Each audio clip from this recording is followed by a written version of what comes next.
When the world needed him least, EDP445 has returned yet again, like a phoenix from the ashes, trying to revive his long dead and cold career like he has many times in the past. He's like a whack-a-mole. He just keeps popping up sporadically, trying to pull his career out of the sewer that he threw it down into. And his latest attempt to resuscitate his long-gone career was when he posted this video on his website called How EDP Was Set Up. And it's exactly what it sounds like. He's claiming that Chet Goldstein, the predator poacher dude, was this evil villain twirling his mustache, setting everything up to make EDP look bad, to ruin his career, and more specifically, ruin his life. He claims this was all puppeteered from the shadows, all with the purpose of bringing him down. So I'm going to go through this video with you all, and brace your butt cheeks because this is crazy. The incident that took place on April 18th, 2021 actually didn't occur. So explain what actually happened. Oh, it's simple what fucking occurred. I was set up. So EDP decided to get ChatGPT to interview him, and this was weird to me at first. I was wondering why he got like an AI voice to ask him these questions, and then I got to thinking, I got to brain blasting with this big forehead of mine, and it's probably because he has no friends or any other human who is willing to communicate with him, so that checks out. But obviously you can also tell the whole shtick he's going for. It was all a hoax, man. It wasn't real. Those poopy pics he was sending to that underage girl and sexting with and being weird with, all fake. All a setup. Okay, so you're saying that you were set up. Now, explain how that actually happened. Well, first and foremost, in the very beginning, I was emailed by Chet, because, I'm assuming, I'm fucking guessing that somebody from, the actual Wavelength Production Studios, forwarded my email over to him. That's how he fucking got it up in the first place. That's how he was able to get in contact with me. So this email right here is supposed to help prove his innocence. Apparently they received it straight from Brian's attorney, so that's legit. But it's obviously showing EDP and Chet having a conversation back in April of 2021, which is right before the cupcake incident occurred. And they're just talking about confirming a location, setting everything up to film. And they're calling it an improv scene because EDP, as he'll explain later in this video, he's trying to get into acting. He's trying to bust his way into Hollywood and be like The Rock or whatever and transition over to be like an A-list actor. But if you take a look at the location they're talking about for this improv scene, it's a Rite Aid parking lot. First off, even if this is real, if we're following the narrative and believing him, I'm not going to go shoot some scene in a Rite Aid parking lot. Nothing good has ever happened in a Rite Aid parking lot. And so we started chatting back and forth here and there and stuff like that, and then we did the whole, we scheduled a time to meet and things of that nature. Went over to Rite Aid. Javier, the camera guy, he walked me over to Chet. You feel me? And, Chet basically had some chat logs and stuff like that. And he just wrote out a scenario and just told me to go with it. And that's what happened. The fact that EDP went along with this after he figured out he was playing the predator in this situation, going after an underage kid, he decided not to abort. Maybe he thought it was going to be like the world's first pedophile film. I guess that was Cuties, but the first film ever starring a pedophile. And I just don't understand. That's just a terrible lie. And what gave you the confidence that Chet Goldstein was actually affiliated with Wavelength Productions? Again, in the email that I received from him, it had the Wavelength Productions. It had the logo. It had, a proper outing. When you look at when you look at emails and shit like that, if it's from like an actual business studio, like someone who's like an actual company, it'll have like sincerely such and such and such. You know what I mean?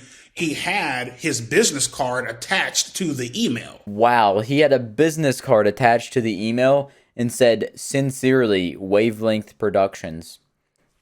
I would trust that man with my life. I would let him watch my children. I would invite him to every family gathering I've ever had. I feel like I know that man on a personal level more than I know myself. But if that's the case, EDP's out here getting scammed more than a grandmother. He's getting scammed more than me when I tried to download free Minecraft when I was 12. But if you go through the email a bit more, he says, we'll need you to act out a random scene for 30 to 40 minutes to see if you're a fit for a film we're planning to shoot in the Bakersfield area in October. The scene we may ask you to act out may seem a bit odd, and I may crack some jokes and be rude in certain parts of the shoot that may seem offensive to you, but keep in mind, we have a protocol of situations we may throw at you to see how you respond and act. I like how they bolded all those letters, all caps, respond and act, like those are somehow important words in this paragraph, in helping us determine if you're fit for the part. So even after reading that paragraph, that does not sound like a good opportunity whatsoever for someone trying to start an acting career. I guess EDP was blinded by that gold star on the Hollywood Boulevard, and he decided to say yes. He decided to go for it. Do you have any indication on what you're walking into, what type of scene you're going to be acting out? He didn't tell me shit, basically. You know what I mean? He basically just said, hey, we got some chat logs here. We're going to improv this bitch. Go along with it. I'm just like, all right, cool. So not only was this already looking like the most unprofessional movie audition ever, they wouldn't even tell him what the scene was going to be about. They just said, oh, it's going to be improv. Shut your mouth and act. Only say yes and, not what am I doing here? What am I acting out? Why am I here? Yes and only. But also he shows this email here that says Kyle Thrash was very impressed with your work on Maybe Next Year, which maybe next year is a documentary they did about like Eagles fans. It is whatever. And they said they reached out and informed that you lived in Bakersville and they want to give you a shot for the film and feel like you would be a perfect fit. And also, if this is going to be a film similar to the documentary they did on the Eagles and NFL team, why would you need to improv and go off of chat logs? What are those chat logs going to play in this Eagles documentary? Like, what? And then again, you know what I mean? It's like, how the fuck was I supposed to know this was a goddamn, how the fuck was I supposed to know that this was a goddamn setup? Well, Bryant, there were so many red flags, you might as well have been in China. Every single place you looked, there was a red flag. First off, you're meeting in a Rite Aid parking lot. Second, they won't tell you anything about the scene, like it's this closely guarded secret. They won't even tell you, like, the character you're playing or anything. And third, there's two dudes with one camcorder. That doesn't exactly look like professional to me. If we were to believe everything he's saying is true, just for 1 second, I feel like I could lay down like a candy trail, just different candies, assortments, straight off the edge of a cliff, Looney Tunes style. He would actually follow every single piece of candy until he walked off that cliff. That's how gullible and naive he is.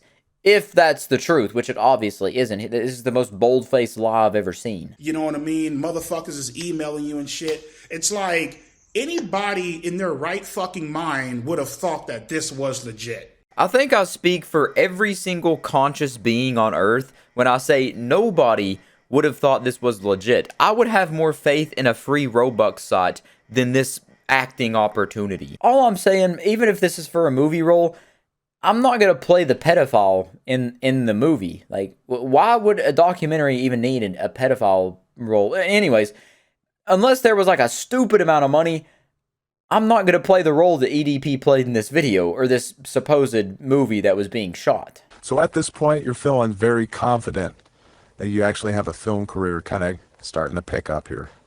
Yes. Yeah, dude, I was fucking ecstatic. I was happy as fuck. I'm not going to lie to you, man. I came home, cried a little bit because I was like, fuck, man. It's like, like shit's finally starting to pay off. You know what I mean? Ain't no more being broke as fuck, motherfucking, scraping quarters by to get some fucking fries at McDonald's and shit. Even in this fake narrative, he can't make himself look better. He still looks so dumb. Why would you think this is going to launch your career into stardom? You're going to be playing a pedophile in a documentary? I'm not even sure what it was supposed to be. Doesn't exactly sound like you're going to be going to the Golden Globes anytime soon. This entire incident / setup bullshit has completely ruined my motherfucking life, or at least came damn near close to. You know what I mean?